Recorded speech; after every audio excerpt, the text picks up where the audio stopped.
আমরা এখন কথা বলছি নওগাঁর আত্রাই উপজেলায় বিশ্বকবি রবীন্দ্রনাথ ঠাকুরের স্মৃতি বিজড়িত আত্রাই প্রতিশর রবীন্দ্র কাছারি বাড়ি। এখানে রবীন্দ্র গবেষণা ইনস্টিটিউট গড়ে উঠেছে। এ অঞ্চলের মানুষের দাবি ছিল রবীন্দ্র বিশ্ববিদ্যালয়টি এখানে করার জন্য। সরকার অনেকগুলো দাবির মধ্যে শাহজাদপুরকেই বেছে নিয়েছে।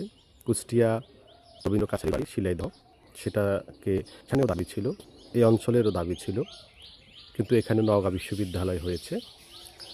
আমরা মনে করি রবীন্দ্র গবেষণা ইনস্টিটিউট এখন রাজশাহী বিশ্ববিদ্যালয়ের আওতায় পরিচালিত হচ্ছে। এটা হয়তো ভবিষ্যতে নওগাঁ বিশ্ববিদ্যালয়ের আওতায় চলে আসতে পারে। তবে এখানে এত সুন্দর, বাংলাদেশের মানুষ নওগাঁ থেকে আত্রাই হয়ে প্রতিশর কুটিবাড়ি পর্যন্ত কখনো কোনো ছুটির সময়ে আসলে বুঝতে পারবে যে কত চমৎকার সুন্দর একটা পরিবেশ। সৃষ্টিকর্তা তার আপন হাতেই পৃথিবীর সব কিছু সৃষ্টি করেছেন, কিন্তু ভালোবেসে কোনো কোনো জায়গায় তিনি একটু বেশি প্রাকৃতিক সৌন্দর্য ফুটে তুলেছেন। তার একটা অনন্য নিদর্শন হলো এই নওগাঁর আত্রাই উপজেলা, যে আত্রাই উপজেলার চারদিকে সবুজ।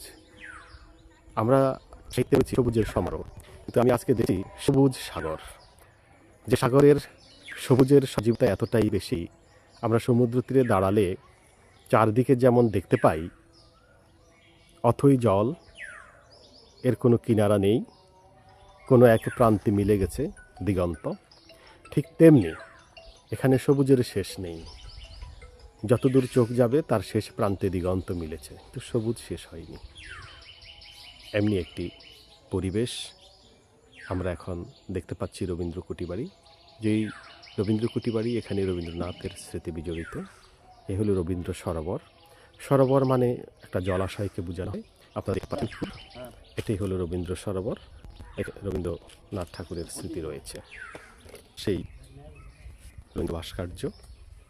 এই রবীন্দ্র ভাস্কর্য কবিগুরুর স্মৃতিতে নির্মিত। তিনি এখানে অবস্থান করেছিলেন, সেই স্মৃতি এই ভাস্কর্যের মাধ্যমে